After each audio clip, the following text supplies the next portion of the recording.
Hey everybody, Chris here, You Join Off-Road. Final day for this 99 E450 7.3 ambulance. Totally in love with this thing.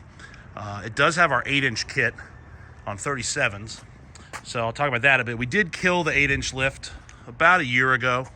We obviously had this one in the works beforehand, and he put a deposit down when we were still kind of in the tail end of the COVID rush, when we were booking 12, 14 months out. So now we're only about 6 or 7 months out, which is great. But yeah, a lot of guys have asked the question. I thought no more 8-inch, but this one was left over, and we still had the springs from our previous supplier to build this thing. So 8-inch lift, custom spec springs, of course, 37 1350 17 Toyo mud terrains on some Method wheels. It's got our front bumper loaded up with a Warren winch, rigid lights. Front axle is a stage 2 with 456 gears, SSBCs, and the Spin-Tech hub conversion. We went 8 on 170 on this rig for a few reasons. One is the single wheel conversion. We get a lot of questions about that. A lot of guys are obsessed with going what they call super singles.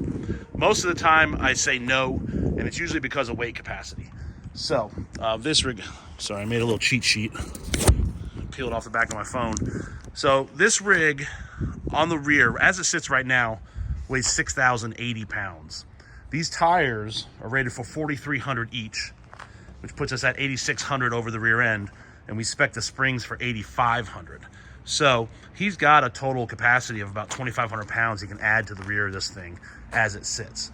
Most of the time, especially with a lot of these RVs, we can't get that big of a spec. And your normal E-rated 35 is rated about 3,200 pounds. These are at 4,300 pounds each. So big capacity difference between a standard 35 E-rated and these 37-inch.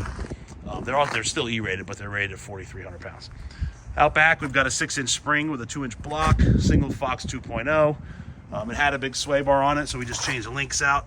Sorry for the shadow. Up front, we've got a big boy Hellwig excursion bar with our sway bar links. Got our cab chassis side steps, some bushwhacker flares. This does have a 4R100 transmission.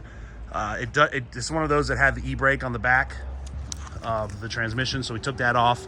Then we make the parts to get everything correct to add a T-case.